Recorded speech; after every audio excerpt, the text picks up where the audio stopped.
Hello again, my Bear Creek students here in Boulder, Colorado, and to my new listeners in Istanbul, Turkey, all the university students at Marmara in Istanbul. Today's story, I don't know if it has a real heavy message or anything, but it's one of my favorite stories to tell. And it's one that people seem to like to retell and tell their family and friends and such. So this is the first time I'm ever recording it. Usually it is a story that I do live, and it's fun to get interaction when we're together. But this way, if you actually want to retell it, you can re-listen to the parts you don't remember and have some fun with it. Today's story is called The Mischievous Girl and the Hideous Looking Creature. Now, this is a pretty modern story from American folklore. The retelling that I'm doing, I first read, was by Beth Horner. So, The Mischievous Girl and the Hideous Creature. One night, there was a girl who was doing what she loved doing most in the entire world, and that was scaring her younger brother to death. Why did she like to scare her younger brother to death? Because he annoyed her.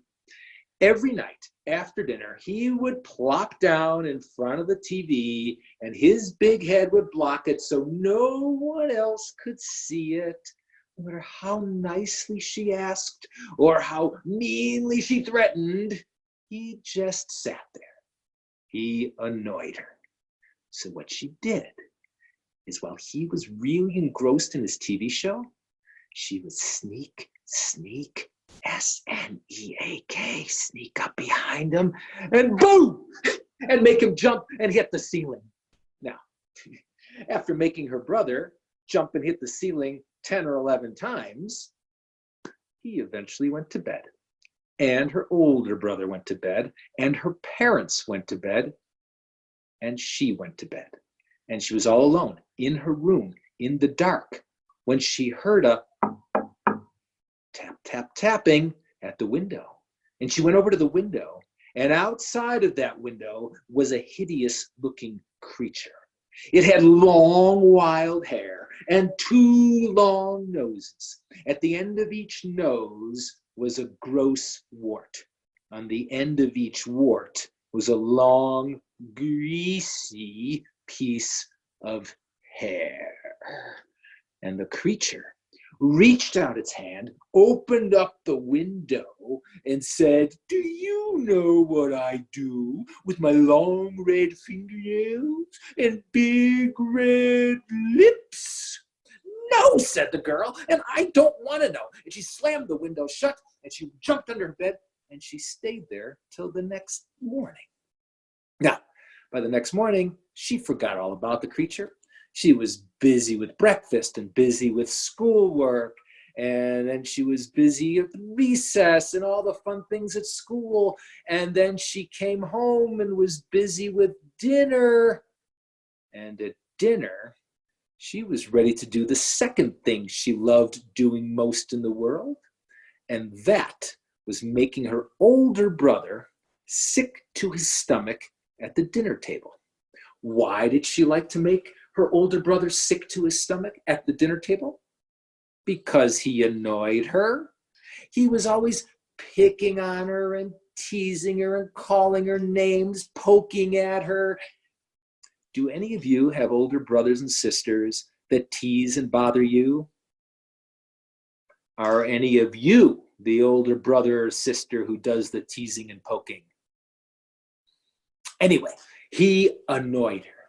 So this particular night at the dinner table, when her parents were away, they were having peas, and she took a big, huge handful of these peas, shoved them in her mouth, and started chewing them up till they were gooey and gloppy and gross.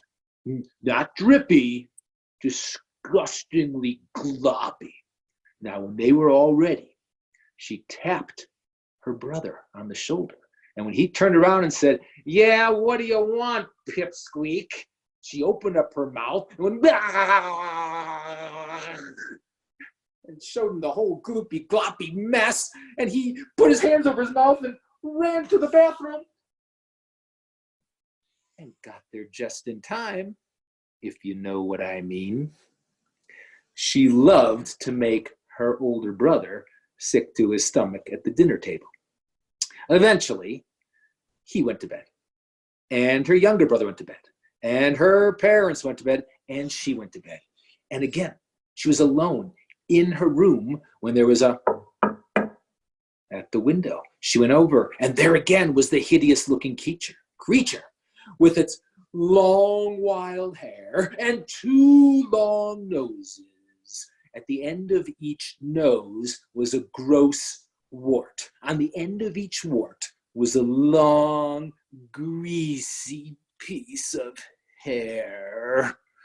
And the creature reached out its arm, picked up the window, lifted the window again, and said, "Do you know what I do with my long red fingernails and big red lips?"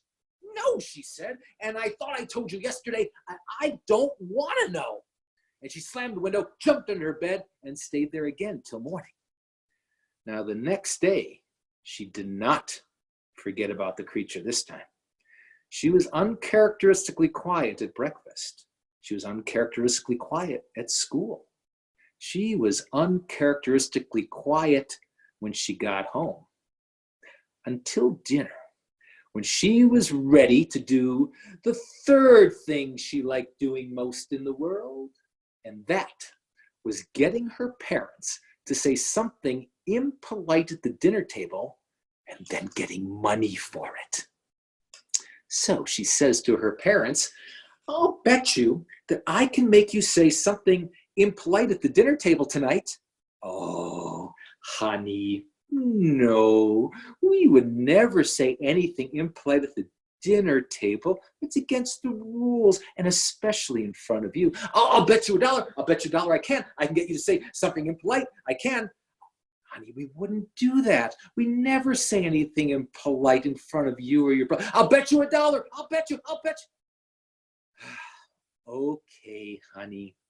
If it'll make you happy, we will take your bet. Okay." So, "All right. Okay, $1," she says. $1. So I've got a riddle for you, Mom and Dad. Here it is. Pete and Repeat were sitting on a fence. Pete fell off. Who was left? Her parents thought about that a little bit, and they said, "Well, Repeat." "Repeat? Okay." Pete and Repeat were sitting on a fence. Pete fell off. Who was left? "Repeat," said the parents. "Okay." Pete and Repeat were sitting on a fence. Pete fell off. Who was left? "Repeat," said the parents. "Okay." Pete and Repeat were sitting on a fence. Pete fell off. Who was... "Oh, shut up!" The parents said something impolite, and they each gave the girl $1. She loved getting her parents to say something impolite and then getting paid for it.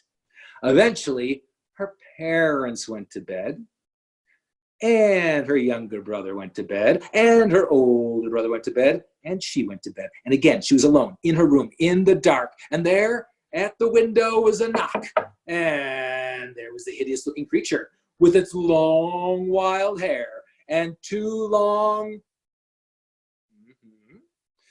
And at the end of the nose was a gross. On the end of each wart was a long hair. That's right.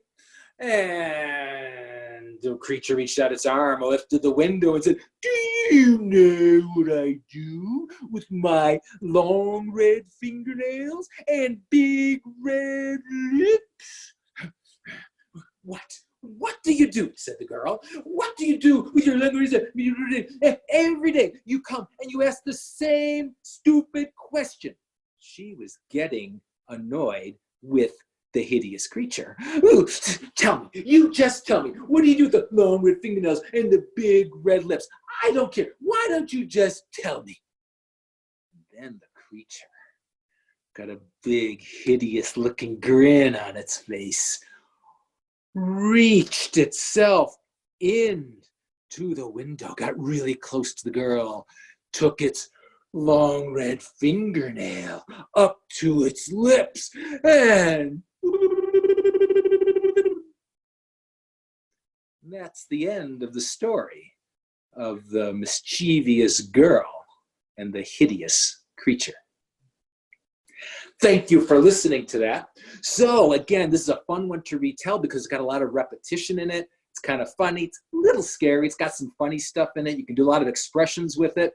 The third time when I went through it with the long hair and the two long noses at the end of each nose and the wart and all of that, you can, depending if you're doing it for a live audience, see how much they remember and let them do it.